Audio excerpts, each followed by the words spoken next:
In the last 24 hours, the IDF launched an operation in Jenin, in Judea and Samaria, even as operations continue in the Gaza Strip, resulting in the elimination of dozens of terrorists in several different engagements. Meanwhile, there was a sensational announcement for Israel as the chief of prosecutor at the International Criminal Court in The Hague to file a request to issue warrants against Prime Minister Benjamin Netanyahu and Defense Minister Yoav Gallant. I'm Yair Pinto, and this is your Boots on the Ground report about what is happening in Israel on this 228th day of the war against Hamas, Hezbollah, Iran, and all its proxies, and now a new legal battle against the anti-Semitic lies at The Hague. Let's start with the security operation in Judea and Samaria, which includes the launch of a fresh operation to counter terrorism in the refugee camp in Jenin. Security forces, together with the IDF and the Shin Bet, launched this operation early Tuesday morning. Shortly after entering the city, the Israeli forces were met with a large barrage of gunfire from the terrorists who didn't want to be arrested. As we are filming this video, the battle is ongoing, but we can tell you that terrorists have been eliminated, but so far, no Israeli forces have been killed.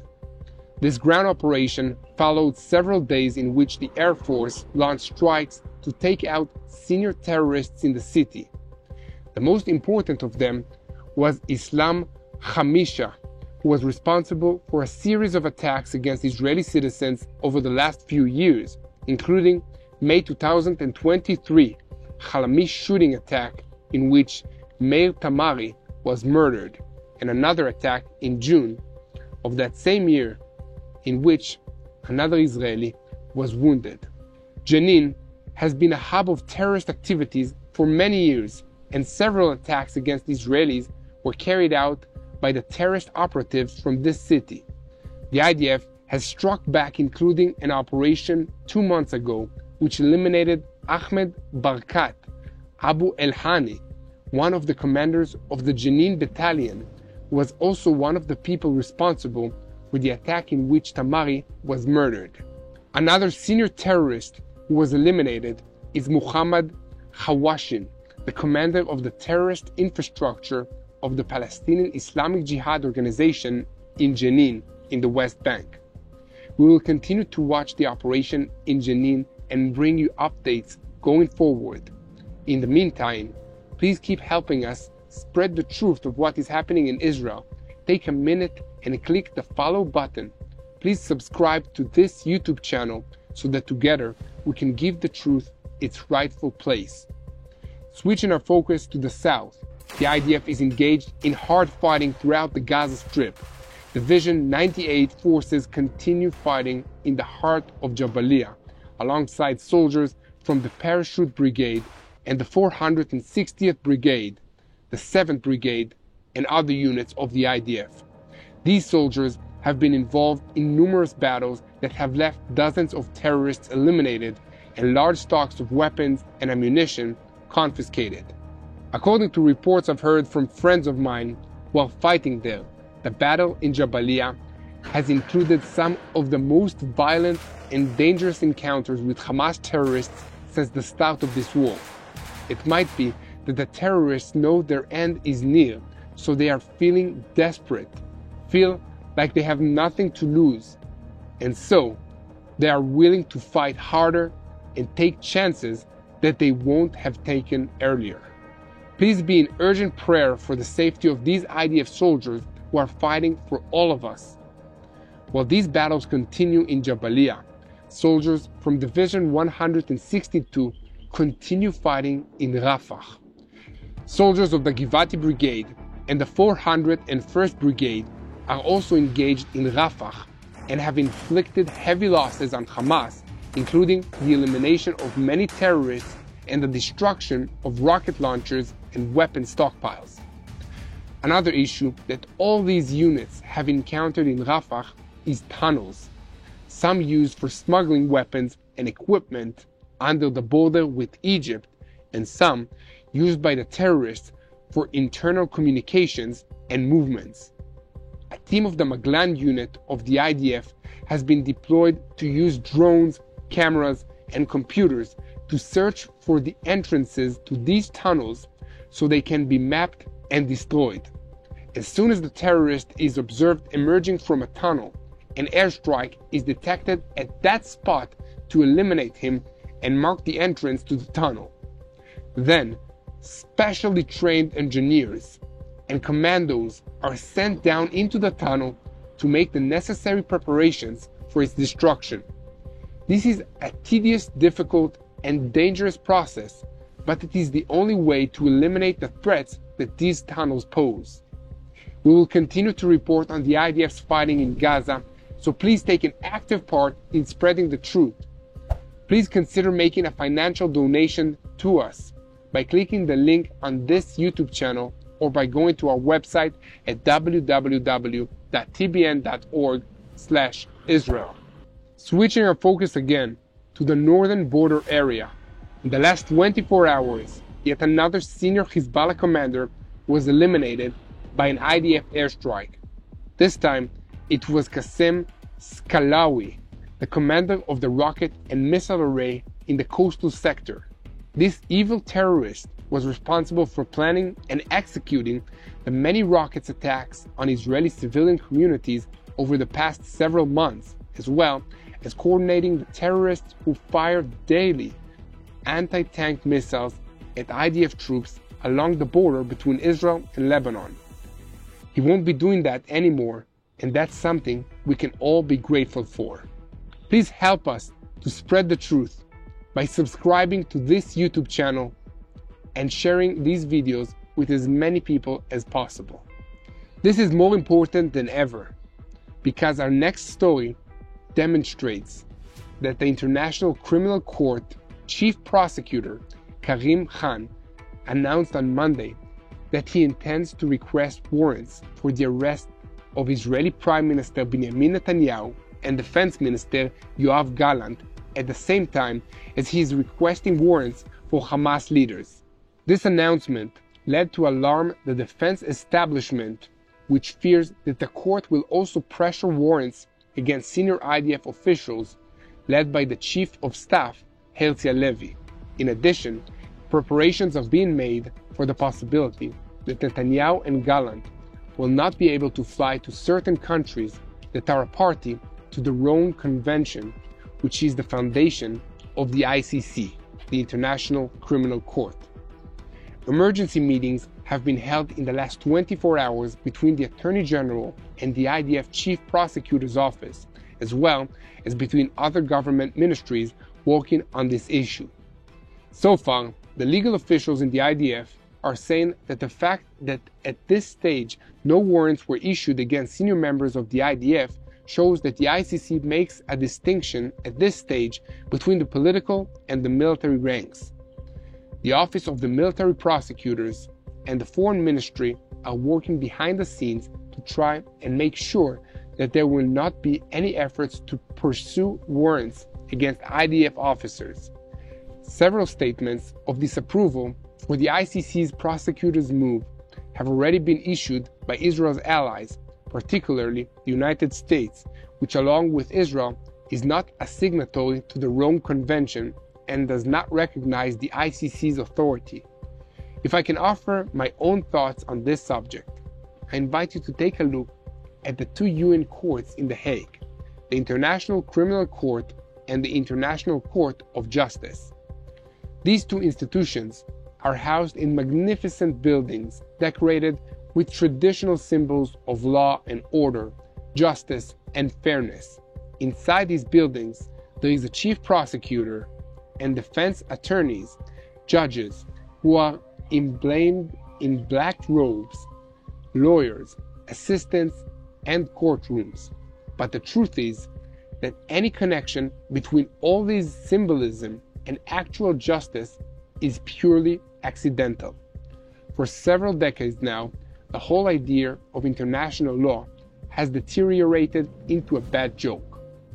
Technological advances and geopolitical developments have made the rules and norms established by the victors of the Second World War, which were the foundation of all this international law, completely obsolete. The only purpose they serve now is to make everything easier for evil dictators, terrorists, and criminals while constraining democratic countries from protecting themselves and their citizens. Rogue regimes and terrorist organizations they sponsor don't even pretend to follow any of the rules, but they always demand that democracies will follow them.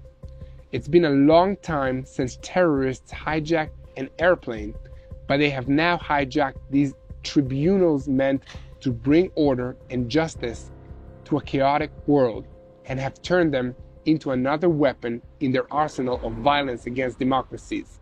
The ICC, the International Criminal Court, and the ICJ, the International Court for Justice, are just another example of the failures and distortions that the United Nations suffers from. They might have been good ideas once, just as the United Nations itself was, but the United Nations and these courts have all become so corrupt that they're part of a problem rather than being part of the solution to any problems. Let me say a bit more about this corruption. United Nations institutions choose countries that appoint the judges according to political and regional considerations. Most of these judges and lawyers come from countries ruled by authoritarian regimes where the legal system is deeply corrupt and meant to act as enforcers for the regime rather than a check on the regime's power, as legal systems are in democracies. Thus, these judges and lawyers that come to the international courts often issue decisions based not on law or precedent, but simply on the desires of their home governments or what they perceive as the will of the UN itself.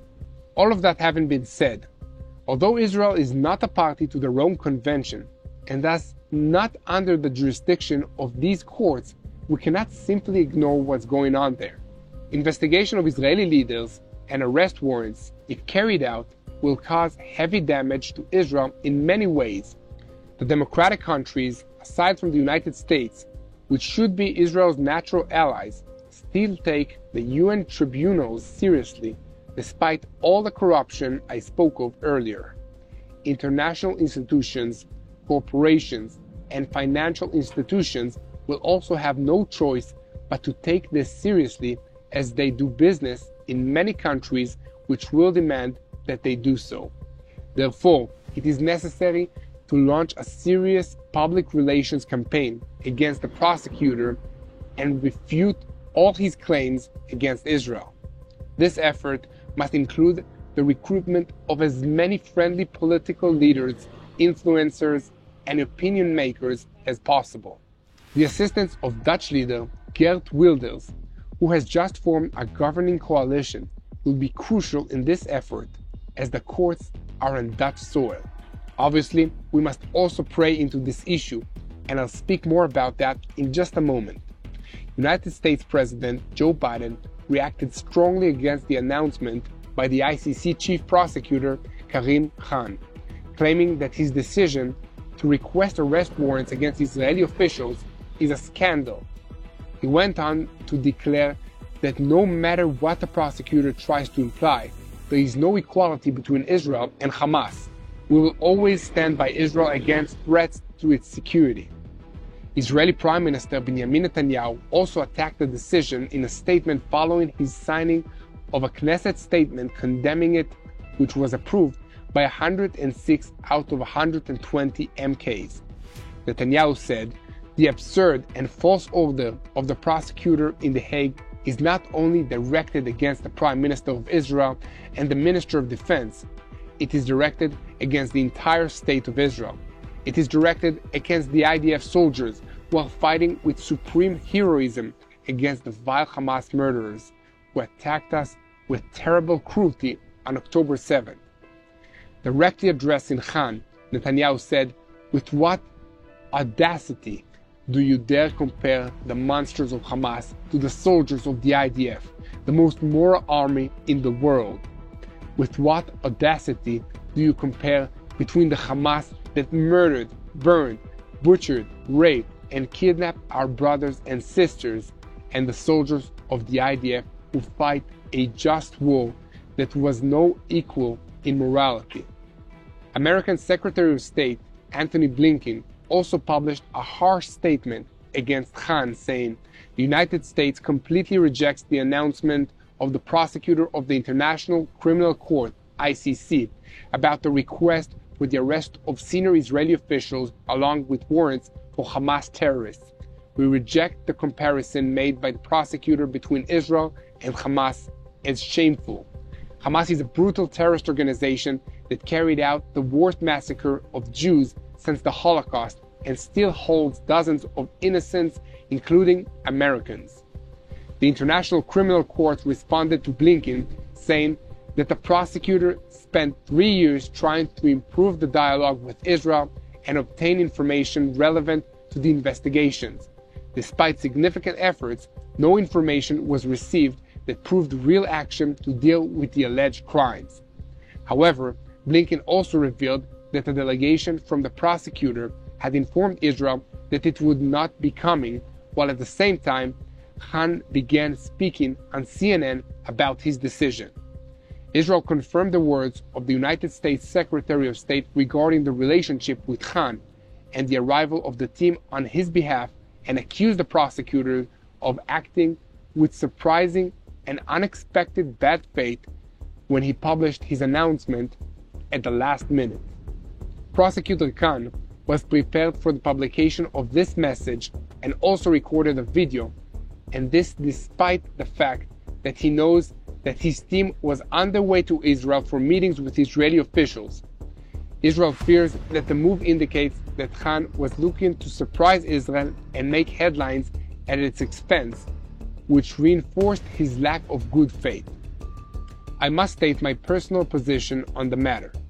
Hamas, Hezbollah, Palestinian Islamic Jihad, and the regime in Iran are terrorist organizations whose leaders publicly declare that they are in favor of the elimination of Israel, the elimination of the Jewish people and Christians, and the takeover of the entire world. Hamas is a terrorist organization that launched the most murderous attack against Jews since the Holocaust, a terrorist organization whose leaders declare that they will continue murdering until they have committed a complete genocide. The ICC prosecutor has made a good move by requesting warrants for the arrest of the Hamas leaders who ordered this attack, but he had made a terrible mistake by trying to equate those leaders with Israeli leaders who are trying to defend their citizens. Does the fact that a sovereign country is facing a murderous enemy justify a harsh reaction? There is no need to resort to learned theories. There are facts and historical examples that we can look for to answers. When the United States killed hundreds of thousands of Japanese civilians by bombing their cities during World War II, who was to blame? Was it the United States, or was it Japan, who started the war with the United States by attacking Pearl Harbor? When Britain bombed Berlin, Dresden, and Hamburg, who was to blame? Hitler or Churchill? When the war against terror caused the deaths of 500,000 people, 70% of them innocent civilians, according to a modest estimate, who was to blame? Osama bin Laden or George Bush and Barack Obama?